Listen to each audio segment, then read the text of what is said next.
NCERT exercise 10.1 का आज जो है 1 से लेके 3 तक हो गया था।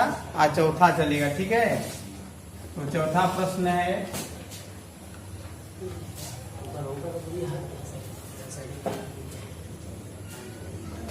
हाँ चौथा प्रश्न है, यक्स अक्ष पर एक बिंदु ज्ञात कीजिए जो 7,6 और 3,4 बिंदुओं से समान दूरी पर है। तो ध्यान से देखिए, कह रहा है ना, पहले तो यह एक्स अक्ष है, ये क्या है, वाई अक्ष। ये एक्स अक्ष पर कोई बिंदु लेना है, ठीक है। एक्स अक्ष पर कोई बिंदु लेना है जिसकी दो बिंदुओं, दो तो कौन कौन दिया है, 7,6 3,4। तो 3,4 यहाँ हो गया मान लो, और 7,6 यहाँ हो गया, ठीक है। यह हो गया 7,6, करा है समान दूरी पर है। प्रश्न क्या बोल रहा है कि एक्स अक्ष पे कोई ऐसा बिंदु ज्ञात कीजिए जहां से 3,4 की दूरी और 7,6 की दूरी क्या हो, बराबर हो। तो चलिए एक्स अक्ष पे क्या हम लेते हैं, एक्स अक्ष पे कोटि 0 होता है। हम नोट्स लिखवाए थे ना, क्या लिखवाए थे, एक्स अक्ष पे कौन 0 होता है, कोटि 0 होता है। और वाई अक्ष पे कौन 0 होता है, हाँ, जो नहीं जानता है इसको नोट कर ले, भुज बराबर 0, ठीक है। तो चलो अब यहाँ भी निर्देशांक लेना है तो हम क्या लेंगे, भुज ले लीजिए ए, और कोटि क्या होगा 0, समझे। भुज क्या होगा ए, तो माना भुज बराबर ए और कोटि बराबर क्या होगा, बी नहीं मानेंगे 0। क्यों 0 मानेंगे, एक्स अक्ष पे कोटि से हमेशा 0 होता है, ठीक है। तो निर्देशांक हमारा कितना हो जाएगा, भुज कामा कोटि। निर्देशांक क्या होता है, भुज कामा कोटि। ये बात ध्यान देना, भुज के स्थान पे और कोटि के स्थान पे 0, ठीक। चलो कुछ बिंदु मान लेते हैं, आप यहाँ नाम देते हैं, इसको मान लेते हैं बी, इसको सी मान लेते हैं। तो प्रश्न बोल रहा है ए बी और ए सी बराबर दूरी पर है। क्या है, ए बी बराबर ए सी। ये मैं नहीं बोल रहा हूँ, प्रश्नानुसार। कौन बोल रहा है, प्रश्न बोल रहा है, ठीक। ए बी बराबर ए सी। तो चलो ए बी, ए से बी की दूरी निकालो। करड़ी में क्या होता है, x1 माइनस x2 का वर्ग, जानते हो ना, प्लस y1 माइनस y2 का वर्ग होता है, बराबर। ए सी में भी वही लिखेंगे, x1 माइनस x2 का वर्ग प्लस y1 माइनस y2 का वर्ग। चलो ए बी लेना है तो x1 यह हो जाएगा, y1 x2 y2, A B x2 y2 होगा। ए बी के लिए x2 y2 यह होगा, ए सी के लिए x2 y2 यह होगा ना। ए बी के लिए x2 y2, सी के लिए x2 y2। तो हमने पहले ए बी निकाली, तो क्या होगा, a माइनस 3 का वर्ग प्लस y1 के स्थान क्या लिखेंगे बोलो, 0 माइनस 4 का वर्ग बराबर अंडर रूट। ए सी के लिए चलिए x1 हो जाएगा a 7 का वर्ग और प्लस x2 है ना, y1 0 हो जाएगा और y2 6, 0 ऋण 6 का वर्ग। करड़ी कैसे हटता है, कोई बताएगा, दोनों पक्षों का वर्ग कर देंगे, करड़ी गायब ना। दोनों पक्षों का वर्ग करने पर, हाँ देखो ध्यान से, यहाँ पर हो जाएगा ये माइनस 3 का वर्ग प्लस 0 माइनस 4 का वर्ग बराबर a माइनस 7 का वर्ग प्लस 0 माइनस 6 का वर्ग। करड़ी हट गया। अब सरल करते हैं हम लोग, a square plus 3 square minus 2a गुणा 3, सही बना। a square plus b square minus 2ab, सही है। फिर 0 में से 4 निकला, ऋण 4 प्लस ऋण 4 का वर्ग प्लस बराबर, फिर बराबर, ध्यान से देखो बराबर, फिर a square plus 7 square minus 2 गुणा a गुणा 7। इसका हो गया यहाँ से यहाँ तक, इसका यहाँ से यहाँ तक हो गया, ये बचा प्लस ऋण 6 का वर्ग। अब देखो ध्यान से, ए स्क्वायर प्लस 3 3 का 9 माइनस 6a और प्लस 16 बराबर ए स्क्वायर प्लस 49 माइनस 14 ए और प्लस 36। ए स्क्वायर गया, ठीक है। ए का सारा पद हम इस साइड करते हैं, ऋण 6 और इधर आएगा धन 14 अंक वाला जितना है सारा उस तरफ करते हैं। 49 प्लस 36 माइनस 9 माइनस 16। यह उधर गया, यह उधर गया और यह वाला इधर आया। बस कितना आया भाई 8 है बराबर जोड़िए 40 हो गया है और 20 60 हो गया। क्या देखो 9 6 15 4 3 7 1 8 माइनस 16 9 25। 8 है बराबर 60। ए बराबर 60/8 कितना आया 4 से काट दीजिए 15/2। ए का मान 15/2 आया। तो निर्देशांक हमारा क्या होगा, निर्देशांक है हमारा a, 0 15/2, 0।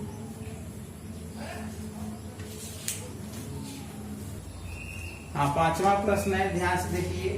बोल रहा है रेखा की ढाल ज्ञात कीजिए जो मूल बिंदु और P 0, -4 तथा B 8, 0 को मिलाने वाले रेखाखंड के मध्य बिंदु से जाती है, ठीक है। तो देखिए ध्यान से, हमें ढाल निकालना है। ढाल कैसे निकालना है, 0, 0 से जा रही है। प्रश्न को ध्यान समझो। कह रहा है मूल बिंदु और P 0, 4 और B 8, 0 बिंदुओं को मिलाने वाले रेखाखंड के मध्य बिंदु से जाती है। तो किसके किसके मध्य बिंदु से जा रहे हैं, यहाँ पर P है, यहाँ क्या है B। B का निर्देशांक, P का निर्देशांक थोड़ा सा बोलिए तो P का बोलिए और B का बोलिए 8, 0। चित्र ऐसे ही बना लीजिए, कार्तिक तल्प नहीं बनाएंगे तभी चलेगा। बोल रहा है हमें उस रेखा की ढाल ज्ञात करना है जो मूल बिंदु से जाती है और इसके मध्य बिंदु से। इसका मध्य बिंदु हम लेते हैं यहाँ पर, कुछ ले लेते हैं यानी यहाँ क्यों मान लेते हैं, क्या मान लेते हैं, इसका मध्य बिंदु यहाँ हो गया। और हमें किस रेखा की ढाल ज्ञात करनी है, कौन बताएगा, इसका किसका, हमें इस रेखा की ढाल निकालनी है, किसकी, मूल बिंदु और इसके मध्य बिंदु का। समझ में आया। इसका मध्य बिंदु सबसे पहले निकालते हैं हम लोग। चलो Q के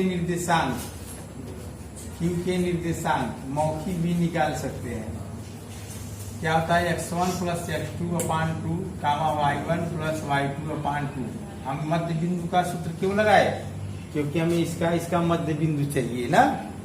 प्रश्न बोल रहा है इसका मध्य बिंदु, तो हमें इसका मध्य बिंदु निकालिए। हम लोग निकालते हैं x1 y1 x2 y2। इसका मध्य बिंदु निकालिए। x1 के स्थान क्या रखेंगे 0 प्लस x2 के स्थान पे 8/2। y1 के स्थान बोलो -4 प्लस 0/2। कितना हो गया, 8 में 0 जोड़ेंगे 8 में 2 का भाग देंगे 4, फिर 4 में 0 जोड़ेंगे 4, 2 का भाग देंगे 2। तो Q के निर्देशांक प्राप्त हो गया, ठीक है।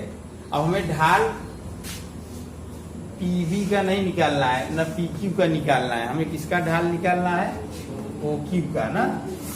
हमें OQ का ढाल चाहिए। तो यहाँ पे O लिख लेते हैं, यहाँ पे Q। O का निर्देशांक है 0, 0। Q का है 4, 2। इसका प्रवणता निकालिए। तो यहाँ पे x1 हो जाएगा y1 x2 y2। दो बिंदु पता हो तो प्रवणता हम ज्ञात कर सकते हैं। किस सूत्र से ज्ञात करेंगे, कौन बोलेगा, रेखा OQ का ढाल क्या होता है, y2 - y1/x2 और इसका सूत्र होता है y1 - y2/x1 समझ आया। इसी मान रख दीजिए। m बराबर y2 का स्थान क्या है -2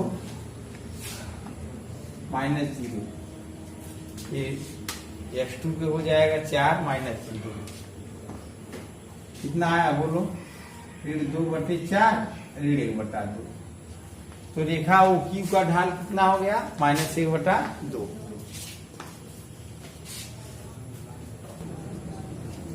छठवां प्रश्न है पाइथागोरस प्रमेय का प्रयोग करके प्रयोग बिना दिखलाइए कि 4,4 3,5 और -1,-1 एक समकोण त्रिभुज के शीर्ष हैं। तो देखिए हमें पाइथागोरस प्रमेय का प्रयोग नहीं करना है। तो एक त्रिभुज है, उसका शीर्ष क्या क्या है बताइए। 4,4 है, फिर 3,5, फिर और -1,-1। यह जो है 3 बिंदु है, हमें बताना है कि समकोण त्रिभुज के शीर्ष है। क्या बताना है? समकोण त्रिभुज के शीर्ष है। तो हम पाइथागोरस प्रमेय का प्रयोग करना ही नहीं है, पाइथागोरस प्रमेय का प्रयोग नहीं करना है। हम कैसे करेंगे, ध्यान से देखिए। अगर समकोण त्रिभुज है तो उसका एक कोण कितना होगा? 90 अंश होगा कि नहीं? अगर समकोण त्रिभुज है तो उसका एक कोण कितना होगा? 90 अंश। अच्छा, 90 अंश का मतलब यह होता है कि दो रेखाएं एक दूसरे पर लंब होंगी। 90 अंश का मतलब क्या होता है? यह रेखा क्या होगा? लंब होगा, होगा कि नहीं? तो लंब का प्रतिबंध क्या होता है? m1 गुणे m2 बराबर -1 होता है कि नहीं? देखो हम कहां से कहां चले आए। पहले बिंदु था, त्रिभुज बना लिए, ठीक। और समकोण त्रिभुज का शीर्ष दिखाना है। तो समकोण त्रिभुज में एक कोण 90 अंश होता है, ठीक। तो 90 अंश के लिए हमारे पास एक कंडीशन होता है, m1 गुणे m2 बराबर -1। मतलब अगर दो रेखाओं की प्रवणताओं का गुणनफल, दो रेखाओं के प्रवणताओं का गुणनफल -1 आ गया तो दोनों रेखाएं क्या होगी? एक दूसरे के लंब होंगी। जब लंब होंगी तो उसका कोण कितना हो जाएगा? 90 अंश। जब 90 अंश हो जाएगा तो हमारा आंसर कितना हो जाएगा? तो समकोण नहीं बन जाएगा, तो समकोण त्रिभुज के शीर्ष हो जाएंगे। तो क्या करना है, इसको आप लोग घर पे करेंगे अपने से, ठीक है। इसमें क्या करना है, ध्यान से देखो। पहला इसको ABC मान लेते हैं हम लोग। AB की प्रवणता ज्ञात करेंगे। क्या निकालेंगे? AB की प्रवणता निकालेंगे। दूसरा क्या करेंगे? BC की प्रवणता निकालेंगे। तीसरा क्या करेंगे? AC की प्रवणता निकालेंगे। बात समझ में आया ना? निकालने के बाद इसको M1 मानेंगे, इसको M2 मानेंगे, इसको M3 मानेंगे। इसमें से देखिए किसका किसका गुणनफल -1 आता है। अगर किसी किन्हीं दो का गुणनफल -1 आ गया तो समझ लो कि समकोण त्रिभुज के क्या होंगे? शीर्ष हो जाएंगे। समझ आया? इसको आप लोग अपने से करेंगे। क्या क्या करना है, फिर से रेखा AB की प्रवणता निकालेंगे, रेखा BC की प्रवणता निकालेंगे, रेखा AC की प्रवणता निकालेंगे। उसके बाद क्या करना है, चौथा में M1 गुणे M2 चेक करना है, M2 गुणे M3 चेक करना है और M3 गुणे M1 चेक करना है। अगर इसमें से किसी का भी गुणनफल -1 आ गया, समझना, तीनों में से किसी का भी गुणनफल -1 आ गया तो हम ये समझेंगे कि ये जो है समकोण त्रिभुज के शीर्ष है। समझ में आया? इसको नोट कर लो, घर पे कर लेना। हाँ देखिए 7वां प्रश्न है, उस रेखा का यहाँ समीकरण जो दिया है उसको काट के प्रवणता लिख लो। उस रेखा का प्रवणता ज्ञात कीजिए जो I अक्ष की धन दिशा से वामावर्त मापा गया 30 अंश का कोण बनाती है। तो ध्यान से देखिए, यह x अक्ष हो गया, ये y अक्ष हो गया, ठीक है। यह x अक्ष है, क्या है? y अक्ष है। हमें उस रेखा का प्रवणता ज्ञात करना है जो y अक्ष से 30 अंश का कोण बनाती है वामावर्त दिशा में। देखो y अक्ष से 30 अंश कोण यह भी बनाती है और y अक्ष से 30 अंश कोण यह भी बनाता है। समझ आया? तो हमें क्या करना है, बाएं दिशा में लेना है, इस साइड। यह 30 अंश हो गया। हमें इसकी प्रवणता ज्ञात करनी है, इसका नहीं। हमें किस रेखा का प्रवणता निकालना है? इसका। समझ में आया? इसका प्रवणता निकालना है तो हम क्या करेंगे, प्रवणता क्या होता है? रेखा का x अक्ष के साथ झुकाव। रेखा का, यह रेखा हो गया हमारा, x अक्ष कहाँ है? यहाँ है। ये वाला कोण चाहिए, कितना हो जाएगा बताओ? रेखा का x अक्ष के साथ 120 बनाया गया कोण बनाया गया कोण कितना हो जाएगा बच्ची 30 प्लस 90, क्योंकि ये 90 होता है ना, x अक्ष y अक्ष 90 अंश पे होते हैं, कितना 120 अंश। तो रेखा इसको यल मान लेते हैं, रेखा यल का प्रवणता बराबर क्या होता है y2 माइनस y1 बटे x2 माइनस x1, और होता है प्रवणता बराबर tan थीटा, और क्या होता है माइनस x का गुणांक बटे y का गुणांक। जब बिंदु दिया रहेगा तो y2 माइनस y1 बटे x2 माइनस x1, जब x अक्ष के साथ कोण दिया रहेगा तो tan। ध्यान से देखिए, तो हमारा हो जाए m बराबर tan थीटा, जब रेखा का समीकरण दिया रहेगा तो x का गुणांक बटे y का गुणांक, ठीक है, कितना हो जाएगा। तो कोण दिया है, ते वाला सूत्र लगाएंगे, tan थीटा, tan 120 अंश, फिर tan 90 प्लस 30, यहाँ हो जाए काट 30, दूसरे में है ना माइनस, काट 30 अंश का मान कितना होता है कड़ी। यही आंसर हो गया, रेखा यल की प्रवणता क्या हो गया।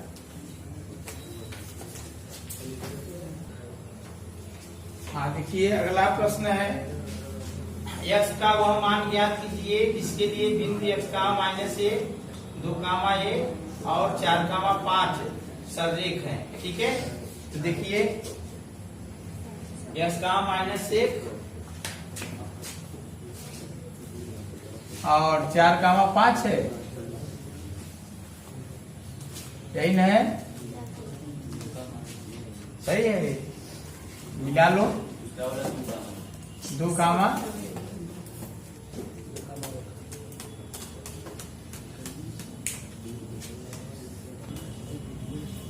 तो हमें सिद्ध करना है सरेख है, क्या है सरेख। तो कैसे करेंगे सरेख के लिए दो, अभी तक जो है ढेर सारा सूत्र होता है, 11-12 मिला के बहुत सारा सूत्र होता है।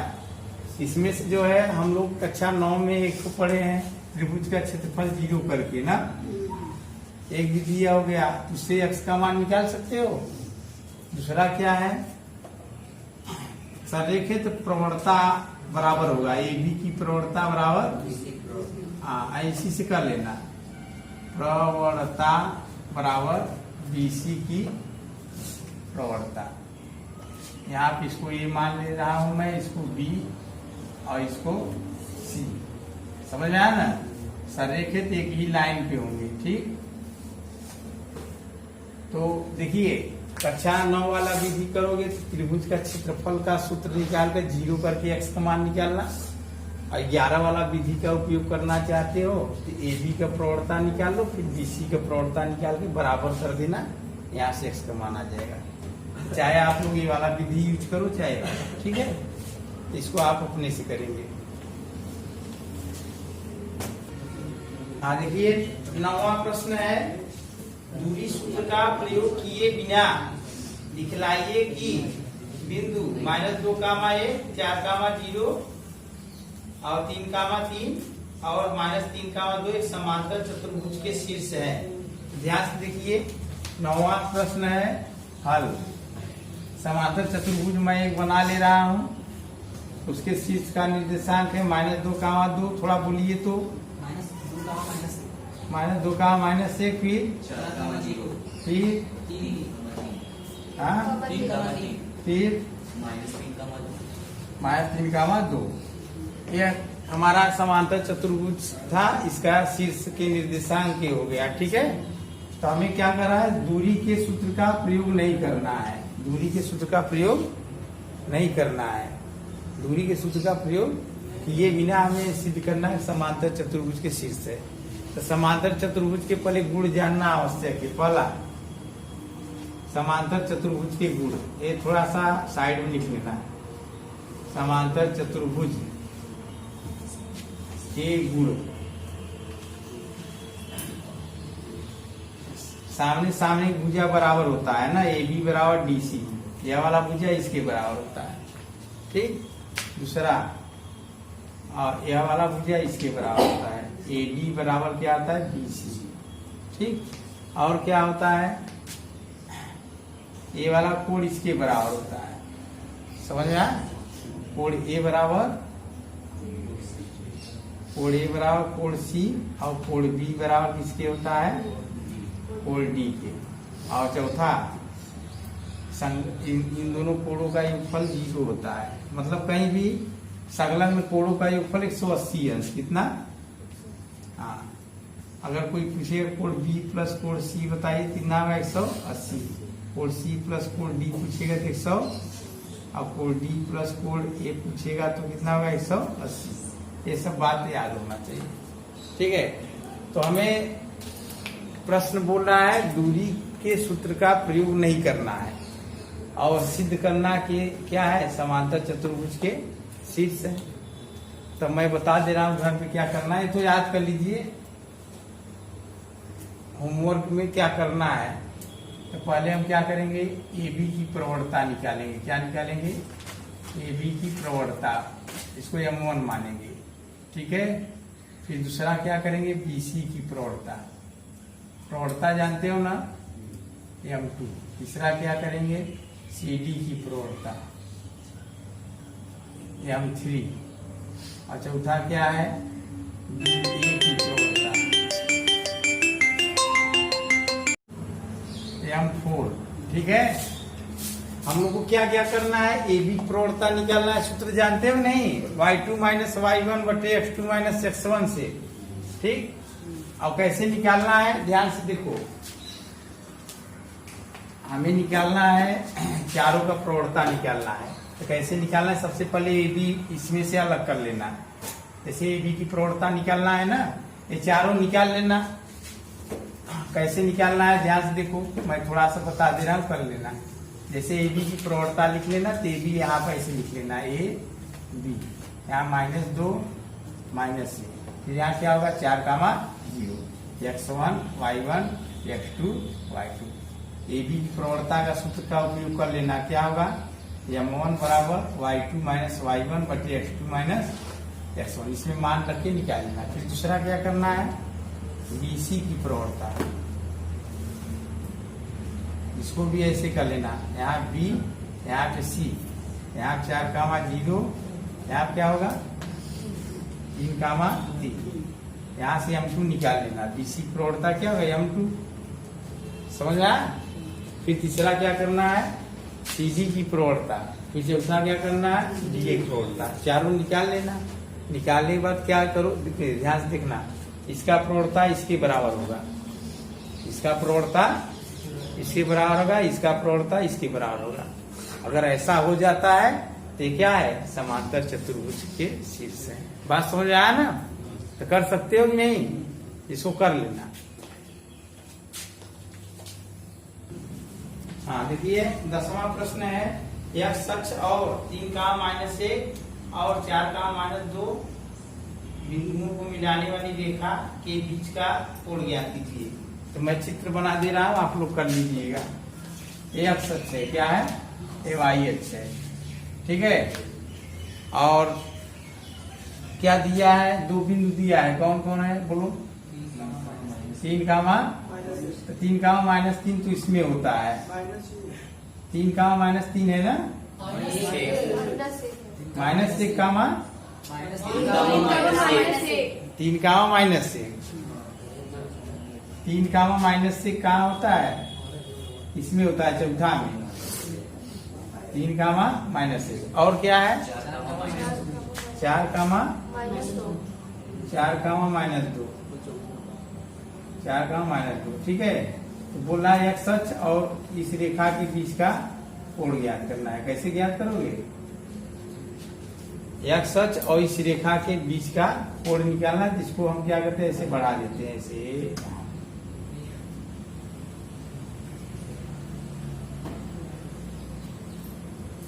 देख रहे हो? हाँ, तो कुछ करना नहीं है। चित्र तो ऐसे देखने से खराब लग रहा है, लेकिन बहुत सरल है। हमें कुछ करना नहीं, इसका प्रवणता निकाल दोगे, कोण आ जाएगा यहाँ का। इसका प्रवणता निकाल दोगे तो जो प्रवणता निकालते हैं तो क्या आता है, वो x अक्ष के साथ जो कोण बनता है वही आता है ना। तो कोण पूछा है तो m बराबर एक तरफ लिख देना है, m बराबर y2 माइनस y1 बटे x2 माइनस x1, इतना लिख देना tan थीटा। m का सूत्र होता है अभी ना, y2 का स्थान क्या लिखना है, x1 y1 x2 y2 minus 2 का माइनस 1 नीचे 4 का माइनस 3, कितना हो गया tan थीटा बराबर माइनस 2 प्लस 1 बटा 1 ना। tan थीटा बराबर कितना हो गया माइनस 1, इकाई अंश का मान है, इसको मैं ही कर दे रहा हूँ। tan थीटा बराबर tan 45 अंश का 1 होता है माइनस है तो उसको दूसरे में भेजिए, 180 45 निकालिए, 135 अंश का मान होता है, तो क्या हो रहा है 135 अंश। 11 नंबर प्रश्न है, करा यह सच और 3 का माइनस 6 नहीं। हाँ, 11 नंबर का, एक रेखा की ढाल दूसरी रेखा की ढाल का दोगुना है, ये दोनों के बीच के कोण की स्पर्धा 1/3 है, तो रेखाओं की ढाल ज्ञात कीजिए। ध्यान देखो, माना दूसरी रेखा की ढाल, ढाल का मतलब प्रवणता होता है m, तो पहली रेखा की ढाल क्या होगा, पहली रेखा की ढाल जो है दूसरी की दुगनी है, 2 गुणे m, समझ में आया, क्या हो गया 2m, समझ में आया। अब देखो ध्यान से, अब यहाँ प्रश्न दिया है, क्या दिया है, करा एक और दिया है, करा दोनों रेखाओं के बीच के कोण की स्पर्धा, दोनों रेखाओं के बीच के कोण, जैसे मान लो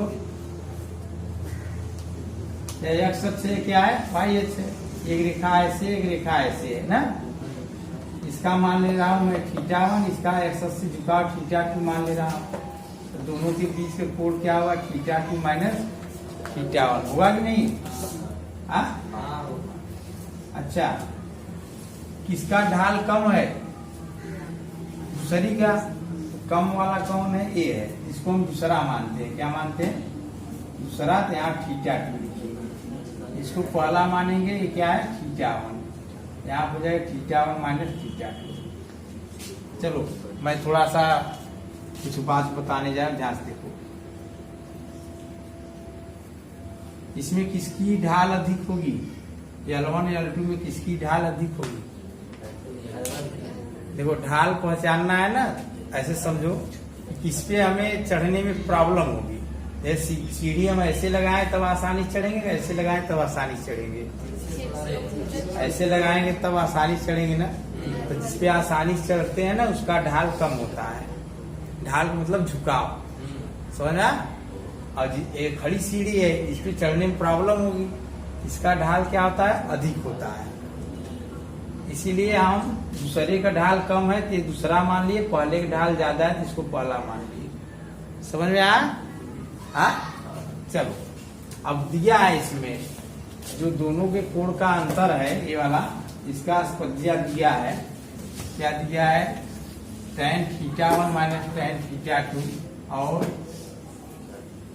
tan θ1 माइनस θ2 बराबर दिया है 1/2 दिया है, कैसा है 3, ठीक है। इसका सूत्र जानते हो, tan θ1 माइनस tan θ2 अपान 1 प्लस tan θ1 tan θ2, सही है, ठीक। tan θ1 क्या है, पहले रेखा की प्रवणता है, इसको हम लिखेंगे 2m, क्या लिखेंगे, हाँ, इसका प्रवणता क्या है 2m, देख रहे हो ना, माइनस tan θ2 क्या है, दूसरी रेखा की प्रवणता है m, नीचे 1 प्लस 2m गुणे m बराबर 1/3।